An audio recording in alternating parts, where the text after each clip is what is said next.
Quando aconteceu aquele episódio, eu acho que ficou muito claro para todo mundo, mas para a maior parte das pessoas que fosse ler aquela situação de boa fé, entender o que você estava querendo dizer de fato. Assim, acho que foi muito, muito claro, né? Que era uma defesa da ampla liberdade de expressão no estilo da primeira emenda americana. Isso aí, cara, uma coisa meio óbvia. E, ao mesmo tempo, eu vi muita gente apelando para certos argumentos de autoridade. Entrevistei uma pessoa aqui da comunidade judaica. Chamei o cara que é judeu. E eu me senti um pouco incomodado com isso, porque eu sou judeu também, sou neto de sobrevivente do Holocausto, né? Tanto meu avô quanto minha avó, né? Por parte de mãe, os dois ficaram presos em campos de concentração, cara, sofreram pra caramba, viram parentes se assassinar, assim, todo aquele terror que a gente conhece do Holocausto. Mas a minha visão sobre liberdade de expressão é completamente diferente da deles. E eu vi, inclusive, assim, tipo, cortes no YouTube, tipo, judeu critica monarca e tal. E ainda por cima mistura com uma coisa de lugar de fala que eu não gosto também. Então, assim, misturou uma série de coisas que eu falei assim, cara, isso aqui tá totalmente assim, não é a posição que eu entendo, tendo estudado e né, já tinha terminado o texto principal. Inclusive, eu nem consegui botar esse fato no livro. Esse seu cancelamento seria um bom tema para tratar no livro. Mas não consegui porque o livro já estava pronto. Pode crer. A primeira versão, né, já estava pronta. Então, assim, pelo tema, segundo, pela minha própria origem e perspectiva, e terceiro, por essa questão de limitação do debate com base nesse conceito de lugar de fala, que para mim é um conceito, assim, evidentemente que algumas circunstâncias pessoais te dão uma perspectiva diferente sobre a vida, mas isso não quer dizer que você tem que pensar de uma forma, entendeu? E aquilo ali estava apagando, inclusive, a diversidade de ideias dentro da própria comunidade judaica. O Glenn fala muito sobre isso também. Inclusive, na história da primeira emenda americana, você tem muitos judeus importantes ao longo dessa história. Né? O primeiro voto... Cara, se eu estiver pulando muito... Tô interessado. Tá.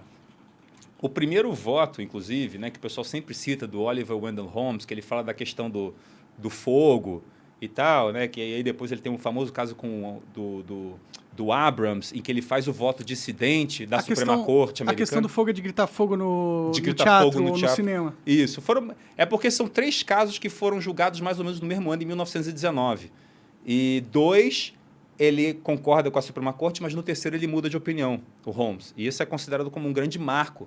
Né? Na verdade, o Holmes estava concordando com o Brandeis, que votou junto com ele, foi 7-2, a primeira dissidência assim, a favor dessa ampla liberdade de expressão.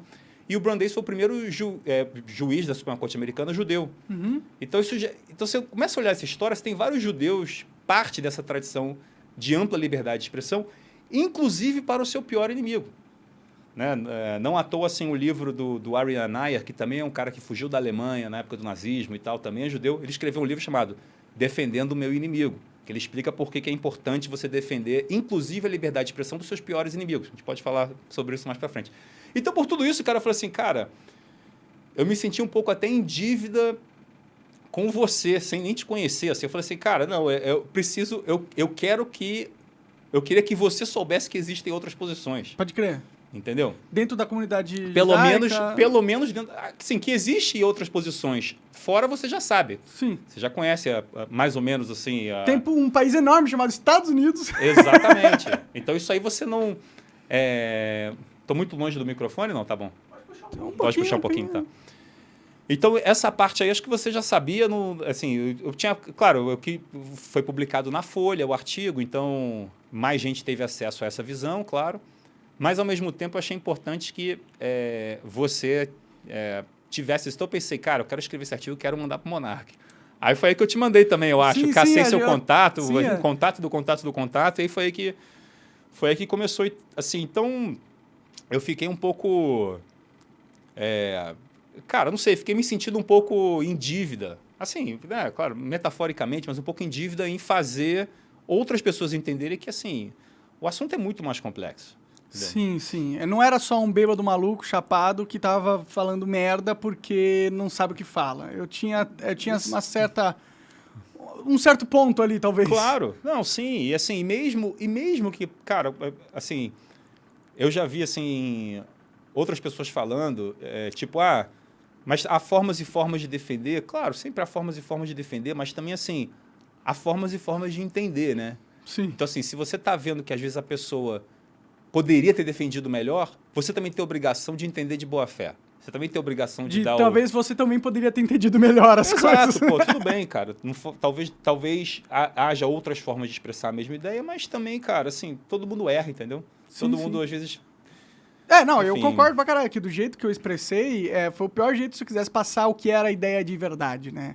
Dava margem a interpretações que eu tava defendendo. Cara, então, mas aí olha, eu te pouparia até nisso, entendeu? Eu não acho que, assim... Ficou muito claro a sua posição ali, entendeu? Não é uma coisa que ficou ambígua, assim, putz, será que foi, será que não foi? Será que, de repente, ele é um criptonazista, como se chama, né? O cara que é um nazista... Tem essa agora? O cara que é nazista escondido, não fala. Entendi. Será que... Cara, tá bom, não era o caso, entendeu? Sim, não é o caso, eu teria que ter escondido muito bem nos longos dos anos aí que eu sempre fiz coisa na internet. E esse negócio, cara, do lugar de fala, de tudo isso, inclusive, assim, no final do primeiro capítulo, eu cito um debate seu com o Tabet. Ah, sim. Lembra? Lembro. E aí tem uma hora que isso tá aqui no livro, depois você... Ah, que da hora. Você lê aí e me diz se eu retratei bem, mas... Tem um debate que você fala assim, você está falando lá sobre a questão de discurso de ódio e tal, e aí você fala alguma coisa assim, eu acho que, cara, isso não deveria ser limitado, uma coisa meio, né, essa inspiração da legislação americana e tal. E aí o Tabet fala uma coisa assim, no livro eu narro, eu transcrevi certinho as palavras. Pode crer. Mas ele falou alguma coisa assim, tipo, sabe por que você é a favor de liberar isso? Porque você não é uma minoria, porque você não é negro, você não sei... E, cara... Aí eu cito bastante no livro, você tem um monte de casos de advogados judeus, negros, enfim, de várias minorias que defenderam nazistas, supremacistas brancos. Cara, você tem vários casos. Então, assim, a ideia de que... o próprio Glenn é um exemplo, mas você tem outros. O Jonathan Rauch, que escreveu um grande livro sobre liberdade de expressão. Cara, você tem vários casos de várias pessoas que são parte de uma minoria e que defendem a ampla liberdade de expressão. Então, assim, essa ideia, para mim, assim, é meio... E acho que vem dessa coisa do lugar de fala, né? Uma coisa meio absurda de que se você é parte de uma minoria, você necessariamente pensa... Isso é uma coisa até meio autoritária. Total, autoritária.